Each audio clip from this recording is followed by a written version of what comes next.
Alright, let me paint you a picture. It's 2015 and Marvel just introduced a new superhero team that weaned their way into the hearts of mass audiences everywhere. Disney also just released the first expansion to their Toys to Life series that they've been pushing like crazy, and this new superhero team is going to be a third flagship series that gets a level pack alongside the Avengers and Spider-Man, and why the fuck wasn't it the X-Men?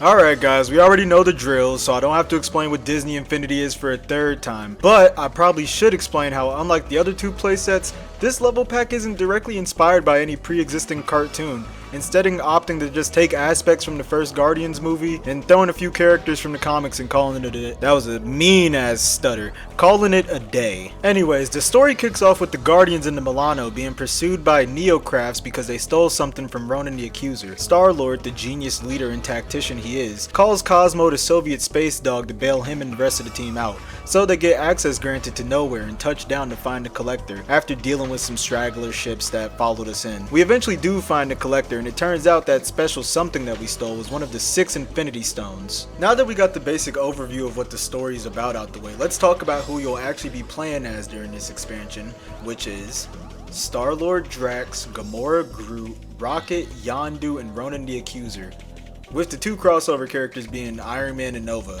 And for the first time in one of these videos, I have no complaints about the crossover characters. I think Iron Man and Nova are perfectly passable for this level pack. Also, I'm pretty sure that the developers kind of knew what they were doing to throw in a couple of flying characters in this thing, because navigating nowhere is rough sometimes, to say the least. It's also kind of strange that Nova is playable in all 3 of these, but he makes more sense to be here than the Avengers one, so it's cool. So as I mentioned earlier, this level pack takes place in nowhere, or on nowhere, whatever. It's a nice change of scenery from New York. The only problem is getting around can be very annoying because you have to press these buttons to open these doors that separate the area into distinct zones. It's not the worst thing in the world, like at all, and like what I said earlier, once you get the crossover characters you can fly over them. But I try to use the characters from the actual playsets when I do these, so it sucks that the level design makes it slightly more inconvenient for you if you don't. One legitimate complaint that I have about this level pack is that the missions themselves feel the most mindless. Granted, that might just be a product of me playing these back to back, and that's why I took a little break, but this playset will have you doing a lot of running around back and forth while escorting shit. Also, there's a few turret sections, and I know I'm not the first person to say this, but I don't think there's ever been a time where I was excited to use a turret in a game more than once. Maybe twice, but I digress. Back to the story. After physically meeting up with Cosmo the Space Dog, he helps us get into contact with Yondu, where he gives us a rendezvous point where we'll discuss our plans on how to stop Ronan. Now, quick little aside, I was under the impression while playing these so far that the reason why some characters weren't playable, like Nick Fury for example, he's playable in the Spider-Man level pack but he's not playable in the Avengers playset. That makes sense. You can't play as him because in the Avengers playset you're getting missions from him. You can't get missions from yourself. And I was also under the impression that other characters like White Tiger and Captain Marvel weren't playable because they were quest givers and they had summon tokens. So them being battle assist acted as like a, compensation. You can't actually play as them, but they can help you in a fight. Now, it's been brought to my attention that Ant-Man actually is playable in 3.0, but you can only access the Marvel story content from the 2.0 app on Steam. So I guess I'll just have to be cucked on that until I make a dedicated toy box video. Here's the thing though, Yondu here, he's all 3. He's a quest giver, a summon token, and a playable character, so you can just have 3 Yondus present at a time. I hope that was worth that entire little side tangent. Anyways, after helping Yondu get his ship functional enough to be online, we make it to Ronan's ship to destroy it. And after doing some puzzles and taking out some more henchgoon men people, we fight Ronan the Accuser. And we do exactly what I just said earlier, we destroy his ship. The actual boss fight against him though is pretty mindless. You're essentially just practicing your pull shots by hitting these energy balls into these holes to deal damage, while Ronan occasionally sends waves of enemies towards you. I think after playing all 3 of these story packs though, I can definitely say that Avengers was the best all around. And if you think that this recap was brief compared to the other 2, that is because it is. It only took me barely 2 hours to beat it, and I could cover the side missions, but they're literally just fetch quests for Cosmo and the Collector. And again, like what I said earlier, these just felt very Well, I already said that they're fetch quests. I mean, we all know how fucking mind-numbing fetch quests are. If you notice that weird cut, that's because I sneezed really hard and I had to cut it. But whatever. I think the fact that Cosmo is even here in the first place kind of shows that they made this playset just to have some shit out for Guardian's first movie release. And I know it's a light overarching theme for these videos that, you know, these games came out during the MCU brand synergy era. But this is the first time while playing Disney Infinity 2.0 that I truly felt like that fact was to this game's detriment. The way that the Guardians are portrayed here is so sanitized to the point where they feel like neither the MCU versions or the comic versions, despite being like a weird amalgam of both. Like, why is Drax's default skin his comic design, but Gamora's comic look is a separate skin? It just feels very thrown together. And I mean, shit, Cosmo doesn't even show up in the MCU until a decade after this game came out, and she's a girl in Guardians 3. But whatever. With all my grievances being said, this experience is still deadass on the exact same level of quality of the other two. So let's talk about the toy box for a little bit. As I mentioned in the video about the Spider-Man level pack, the toy box mode in this game is basically just free play. Now, it's an expanded version of the mode from Toy Story 3, but I feel like it's kind of disingenuous to just say that it's that, since it does provide more, I guess, more substantial game creation tools. But I didn't have Disney Infinity growing up. I was a Skylanders kid. So from what my understanding is from how this works is, Disney Infinity sold these hexagon packs alongside the figures that give you unlockable items and game modes for the toy box mode. So I'm about to get real off topic for a minute again, since, you know, I just love going fucking off topic. But basically, here's the thing that kind of threw me off. Disney Infinity is a Toys to Life game.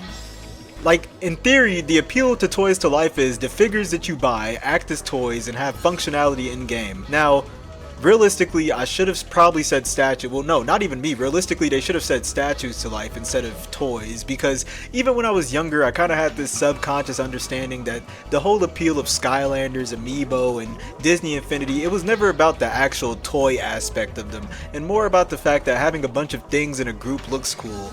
So, the point that I'm trying to get at is, for what reason would anyone have to buy these little disc things besides being for Disney Infinity? Like, I understand the obvious financial benefits from, you know, the company side of why you would want to make a bunch of plastic to fill store shelves or whatever, but I mean, they could have gone about it better. I mean, some figures have these alternate variants, so maybe they could have tied toy box game modes to those or something. I don't know. I just think that it's really funny picturing some executive confused on why kids aren't buying the double hexagon disc pack for Disney Infinity. But anyways, I'm gonna briefly mention the two Marvel themed game modes that the Disney Infinity Marvel expansion added.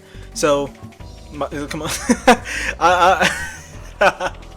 Fuck.